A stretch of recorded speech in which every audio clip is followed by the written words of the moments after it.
Hello viewers, NSP scholarship 2026-27 academic ఇయర్కి సంబంధించినటువంటి renewal options అనేది అయితే ఓపెన్ అయ్యాయి. మనలో చాలామందికి ఇలా ఒక మెసేజ్ అయితే వస్తుంది. ఈ యొక్క మెసేజ్లో వాళ్ళైతే రెన్యువల్ ఆప్షన్స్ ఎనేబుల్ అయ్యాయి అకాడమిక్ ఇయర్కి, ఒకసారి చెక్ చేసుకోండి అనే విధంగా వాళ్ళైతే మెసేజ్ పంపారు. బట్ చాలామంది ఏమనుకుంటున్నారంటే, ఈ యొక్క మెసేజ్ వస్తే నేను స్కాలర్షిప్కి సెలెక్ట్ అయిపోయానా, నాకు 3 lakhs అనేది మనీ వస్తుందా అనే ఆలోచనలో ఉన్నారు. అసలు ఈ యొక్క మెసేజ్ వెనుక ఉన్నటువంటి ఫ్యాక్ట్ ఏమిటి అనేది ఈ యొక్క వెబ్సైట్లో చూసి కరెక్ట్గా నేను మీకు ఎక్స్ప్లెయిన్ చేస్తాను. ఒక 3 minutes ఉంటుంది. ఈ వీడియోని చివరి వరకు చూడడానికి ట్రై చేయండి. మీరు ఇక్కడ స్క్రీన్ మీద చూడొచ్చు, డియర్ స్టూడెంట్ అని మన అప్లికేషన్ నెంబర్ ఇచ్చి, NSP offers easy renewal option for your scholarship for academic year 2026 and 27. Kindly submit your application before closing date అని వీటిలో ఒక మెసేజ్ పంపారు. ఇది మ్యాక్సిమం 2025లో ఎవరైతే ఎన్ఎస్పి స్కాలర్షిప్స్ అప్లై చేశారో వాళ్ళందరికీ వస్తుంది. ఏమిటంటే, ఈ యొక్క స్కాలర్షిప్ సెక్షన్లో అకాడమిక్ ఇయర్ మారింది. దీనికి సంబంధించినటువంటి మీరు ప్రీవియస్ ఇయర్లో చేసినటువంటి అప్లికేషన్ని రెన్యువల్ చేసుకోండి అని పంపారు. ఈ యొక్క రెన్యువల్ చేసుకోవడానికి మాత్రమే వీళ్ళు మెసేజ్ పంపారు. కానీ మనం సెలెక్ట్ అయ్యామా లేదా అని తెలుసుకోవాలంటే మనం యాక్చువల్గా లాగిన్ అయితే మనకి అక్కడ చూపిస్తుంది.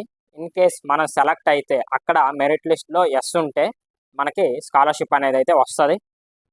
ఒకసారి క్రాస్ చెక్ చేసుకోవడానికి ఈ యొక్క ఎన్ఎస్పి వెబ్సైట్లోకి అయితే వెళ్ళాల్సి ఉంటుంది. నేను వెబ్సైట్ లింక్ వచ్చేసి డిస్క్రిప్షన్లో మెన్షన్ చేస్తాను.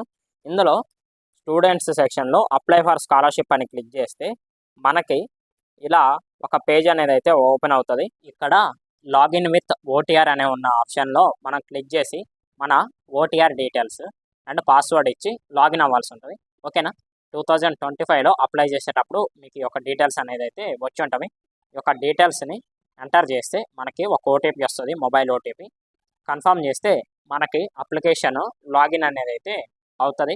ఇందులో మనవి అకాడమిక్ ఇయర్స్, ప్రీవియస్ అకాడమిక్ ఇయర్ది, ప్రజెంట్ అకాడమిక్ ఇయర్ది స్కాలర్షిప్ అప్లికేషన్ అనేది అయితే ఉంటుంది.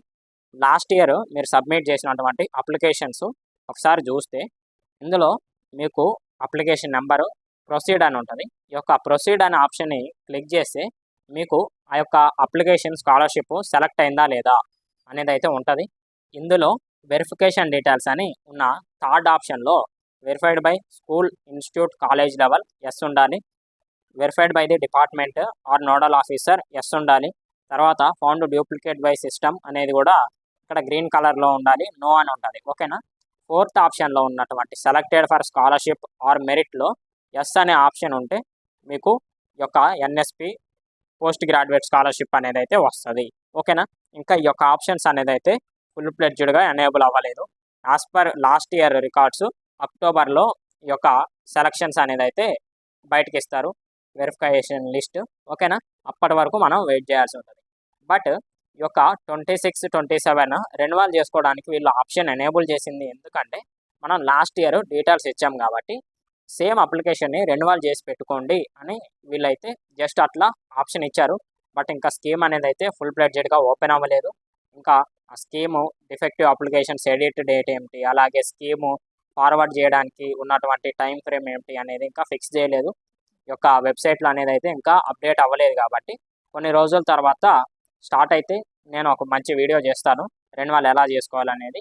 అప్పటి వరకు మీరు ఈ యొక్క స్కీమ్ గురించి మీ కాలేజీలో ఏదైనా ఇన్ఫర్మేషన్ చెబితే కలెక్ట్ చేయండి. ఇలాంటి మరిన్ని ఇన్ఫర్మేటివ్ వీడియోస్ కోసం మన ఛానల్ని రెగ్యులర్గా ఫాలో అవుతుండండి. Thank you for watching.